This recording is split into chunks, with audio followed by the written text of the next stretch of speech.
زمارونو دا د قرآن کریم اعجاز دی، معجزه ده چې څنګه سړی او ماشومان قرآن کریم حفظ کولی شي، نو دغه شان زنانه هم حفظ کولی شي.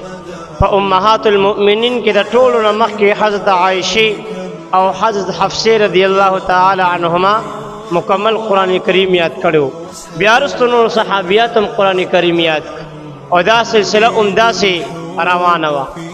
الحمدلله اوس هم بېشماره مدارس د بناتو موجود دي چېرته چې زنانه او ماشومان یې قرآن کریم یادوي. دغه وجه ده چې په دې امت کې ډېرې ذهینې او تکړه حافظانې تېرې شوي دي، بلکې اسلامي بادشاهانو د دې دپاره مستقل مدرسې جوړې کړې وي. د غیاث الدین خلجي رحمه الله په زمانه کې د حفظ کولو ډېره چرچه وه. شادی آباد مانډو دا د علم مرکز جوړ شوی، د په مختلفو ځایونو کې د حفظ قرآن مدرسې جوړې کړې وي. صرف په شاهي محل کې زر خادمانې داسې وي چې هغوی د قرآن مجید حافظانې او قاریانې وي.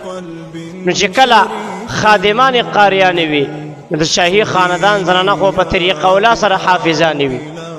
د زبیده خاتون هغې باره کې راځي، ابن خلکان لیکلی دي چې د هارون الرشید بادشاه د بیبي زبیده خاتون د دې ډېرې وینځې وي، په دې کې 100 وینځې دا د قرآن کریم حافظانې وي، قرآن کریم ته مکمل یادو، او څه نورې داسې وینځې وي چې هغې ته مکمل قرآن کریم یاد نه، بلکې بعضې حصه ورته د قرآن کریم یاده وه.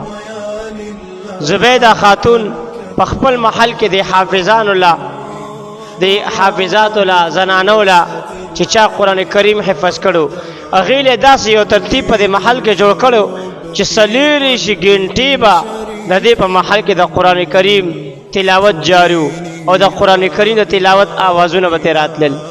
هرې وینځې به روزانه 3 سپارې تلاوت په پابندۍ سره کوو، د دې د محل نه به هر وخت د قرآن کریم تلاوت آوازونه راتلل.